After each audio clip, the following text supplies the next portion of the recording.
ஓம் சாய்ராம். என் அன்பு செல்லமே, என்னுடைய அழகான தங்கமே, வாழ்க்கையில் அதிகமான போராட்டத்தை சந்தித்த நீ உன் வாழ்க்கையில் இன்னும் சிறிது நாட்களில் மிகப்பெரிய சந்தோஷத்தை சந்திப்பாய். அதுவும் நிலையானதாக இருக்கும். இதுவரை நீ பட்ட கஷ்டங்களுக்கு ஒரு முடிவாக இருக்கும். என்னுடைய பக்தர்களை காப்பாற்றுவதற்காக என்னுடைய கைகளை நான் எப்பொழுதுமே விரித்தே வைத்திருக்கிறேன். அவர்கள் நோக்கி எந்த விதமான கெடுதலையும் துயரங்களையும் நெருங்க விடவே மாட்டேன். நான் என் பக்தர்களை ஒரு பொழுதும் ஏமாற்றவும் மாட்டேன்.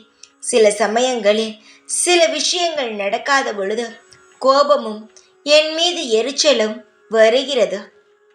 ஆனால் காலம் போக போக நான் எதற்காக அமைதியாக இருந்தேன், எதற்காக எதுவும் செய்யாமல் சில நேரங்களில் இருந்தேன் என்று உங்களுக்கே புரிய வரும். அந்த நாள் நிச்சயமாக நீ என்னை புரிந்து கொள்வாய். வாழ்க்கையில் நீ நல்ல பல்லாண்டாக வாழ வேண்டும் என்றுதான் நான் நினைப்பேனே தவிர உன்னை கஷ்டப்படுத்தி பார்ப்பதற்கான வேலை என்னிடம் கிடையவே கிடையாது.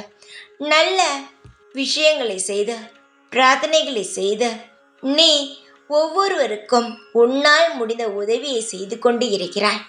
நிச்சயமாக நான் உனக்கான உதவியை செய்வேன். உன்னுடைய பிரார்த்தனைகள் வீண் போய் விடுமோ என்று பயப்பட வேண்டாம். இறைவன் மீது நம்பிக்கை இருக்கும் வரை அது வீண் போகவே போகாது, வீண் போய் விடாது. நாம் நினைத்ததை அவன் கொண்டு வந்து சேர்ப்பான் சிறந்த நேரத்தில். மறந்து விடாதே, உனக்காக நான் இருக்கிறேன் என்பதை ஒரு நாளும் ஒரு பொழுதும் மறந்து விடாதே. எத்தனை துன்பங்கள் வந்தாலும் கடந்து செல். எல்லாவற்றுக்கும் துணையாக இங்கு நான் இருக்கிறேன். உன் வாழ்க்கையில் இருக்கும் அனைத்து கஷ்டங்களும் முடியும், நிம்மதி பிறக்கும். நான் இருக்கிறேன். ஓம் சாய்ராம்.